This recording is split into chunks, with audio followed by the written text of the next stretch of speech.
So, what famous actors, actresses do you know over the age of 65? Bill Murray. Pretty sure I know Betty White. She's pretty funny. I like her. Now, Betty White, of course. Harrison Ford. Bill Cosby and Betty White. What kind of roles do they usually play in their movies? Well, the most recent movie, I saw that he played, he was very grumpy and, like, very angry at children and stuff. Usually they play, like, funny people, smart, wise, just to keep the story going. Betty White, is a combination. She's done mostly drama and comedy. She's a comedian. She just plays an old lady. A rich old lady most times, actually. Now, what actresses or actors do you know below the age of 40? Ryan Gosling. I know Brad Pitt. Angelina Jolie, of course. Megan Fox. She's hot. Kevin Hart and Angelina Jolie. What role did he play in that?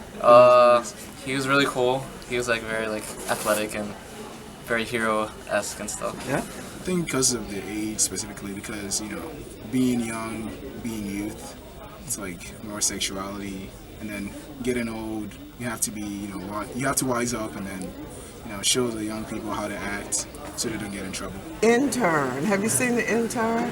I think that's a great movie that does intergenerational, because first the young kids were looking at him like, why do you have a tie? Why do you have a suit on? And then in the end, the guy got the briefcase from eBay. Yeah. So I just think that's a cool way of depicting older people and younger people in the same media. Comedian. She plays many different roles, like a mother, sometimes a spy, different things. So, why do you think these people are represented in their respective ways? I guess society portrays older people as more grumpy and more angry towards the world, I guess. And younger people are, like, more cool and they're more fit to have these other roles. Well, to me, the younger people are supposed to be more youthful, so they would play the younger roles, like Angelina Jolie, she's a spy. Older people aren't expected to do all that crazy stuff. Right. And the older people are supposed to be enjoying their life. That's why, to me, Betty White always plays the white rich woman, because she's supposed to enjoy her old age and her... Curious, how much of the revenue from the movie and the TV industry do you think goes toward the younger generation?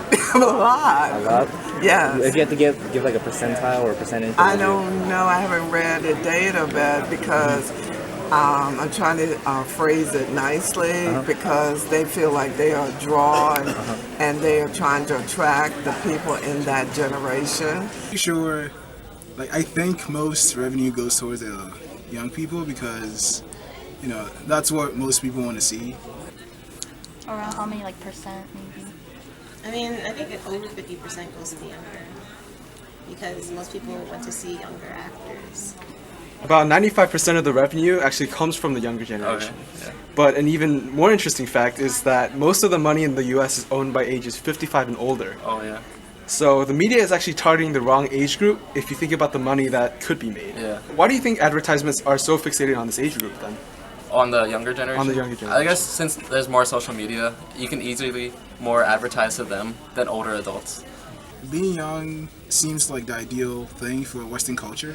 So targeting, old people or people between the ages 55 and, 70, it doesn't seem like it's relevant because those people are deemed not, cool, so no one really cares about that. Because it influences more people. And also, it allows, even elderly people, when they see the younger people, they're, remembering their youth. And they can relate as well. So everyone can relate to the younger people.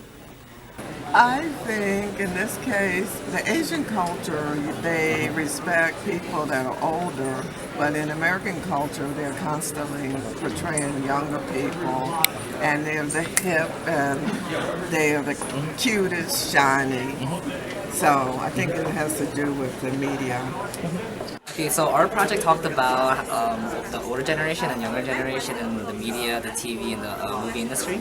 And we asked a couple of people what their thoughts of the older and the younger generation in these industries. And they typically said the older generation was seen as sometimes knowledgeable, sometimes funny, humorous, sometimes also seen as cranky and upset and like angry at like the younger generation. On the other hand, most of them said that the younger generation was seen as these people, or the younger generation actors are seen as these people that are heroes, or they go out their way to be sociable, they go out their way to be friendly, they do amazing feats. They're very, they're the protagonists, and that's just a comparison of those two age groups that the people talked about. And what I think, from coming from that, what we got to think about is why are these people, why is the older generation seen this way, and why are the younger generation seen this way?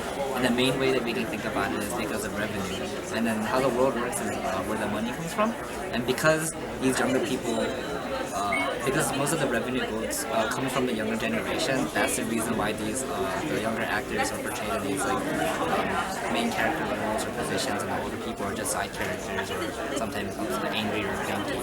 And the main thing that we gotta get from this is we gotta change the image that the older people are represented as, and by doing that we gotta either set them as main characters, give them better roles, or give them better like characters that like portray that they're not just these people that are not similar to the main characters of nowadays movies and TV shows.